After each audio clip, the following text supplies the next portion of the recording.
Hello, this is Adam Yurchik for TCGplayer.com. What I have here is the blue, white, red modern deck that just took down the Grand Prix last weekend. And this deck is a blue, white, red aggro control deck. It's somewhere between the Sphinx's Revelation control decks that we've seen in modern and the more aggressive Delver, Geist of St. Traft decks that were popular for a while. This deck, with the aggro control moniker, can shift plans. What aggro control means is that it can be aggressive or it can be control. Against some opponents, it's going to be aggressive. It's going to be casting lightning bolts, lightning helixes, snapcastering them, getting in with Geist, trying to win the game quickly as possible.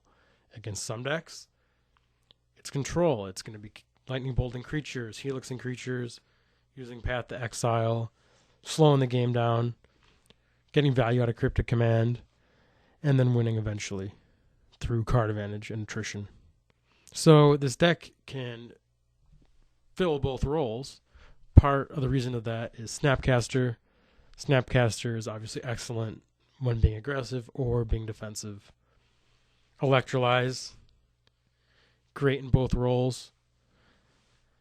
And then Geist of St. Traft is actually pretty good even against creature decks and against decks where you want to be controlling. Geist can actually get through and win the game.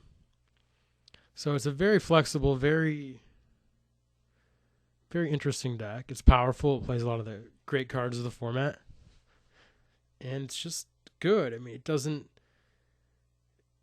do anything particularly fast, particularly well. It's not a kind of dominating deck. It definitely grinds out games and requires careful play, and it needs to be played well. But it's good. It's definitely a deck that has game against everything. It's kind of like a blue, white, red Jund style deck in what it does.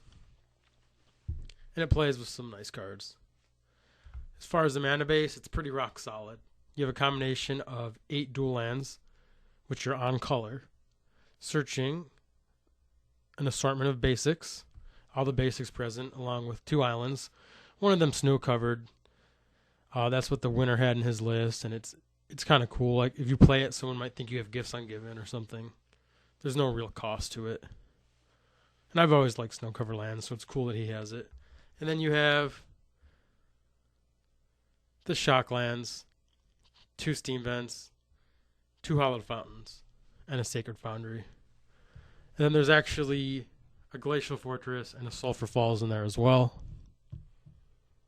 And then, of course, a 4 celestial colonnade, which is pretty incredible. And it gives this deck that Jund Manland kind of presence. And it just does a lot of damage. It's also pretty good on defense, too. And 2 Tectonic Edge bring it together. Give it some more options, some more resource denial. Thundermaw Hellkite at the top end is definitely a nod to the fact that this deck is aggro control and it wants to be aggressive, and it goes over the top of the format pretty well. Restoration Angel is kind of self-explanatory with the Snapcasters, and also Geist. It can be block, and then it can flash out Geist. And also, it's just a good flash creature in a instant-based deck. And Vendilion Click, the same thing. It's aggressive. And it kind of is a Geist number 5 through 7. So that's the deck. It's pretty powerful. It's pretty excellent. Plays good cards. It's the kind of deck that I like. As far as the sideboard, white is one of the best sideboard colors in Modern, and this deck has it. And the sideboard is really just full of powerful hate type cards. Stony Silence for Affinity and the Tron decks of the format. Damping Matrix, also great against Affinity and artifacts, but also Splinter Twin combo. Wear and Tear gets Blood Moon and is also good against Affinity to get artifacts. So it's kind of a flexible, good card to have. Celestial Purge also gets Blood Moon, gets Liliana, gets Deathrite Shaman. Dark Confidant, it's great against Jund. Batterskull is a good swap for Thundermaw Hellkite in the sideboard when you'd rather be more defensive, and it's also a great card against Jund.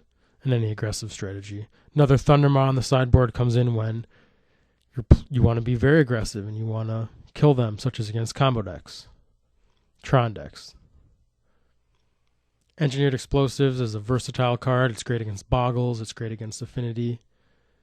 And it's just a very good card. And because this is a 3-color deck, it can get a lot out of it. Counterflux, great counterspell to increase the main deck number. It's really good against other control decks, Tron decks, and Splinter Twin decks, Scapeshift decks, things like that. Sowing Salt's really for Tron. It's also pretty good against Scapeshift. 2 Threads are for Jund and other decks with small creatures, but it's really good against Jund because they typically are going to remove cards like Abrupt Decay, given that the blue-red-white deck doesn't have many targets, and then Threads can really win games. Then there's another path, just as another removal spell. And then back to the white cards, powerful hate cards. 2 Aven Mind Sensor, which is for Tron, Birthing Pod, Scapeshift, and anything else that wants to search. So it plays a great sideboard, very powerful cards to go along with the main deck cards. It all comes together to be a pretty great deck. Let's see it in action.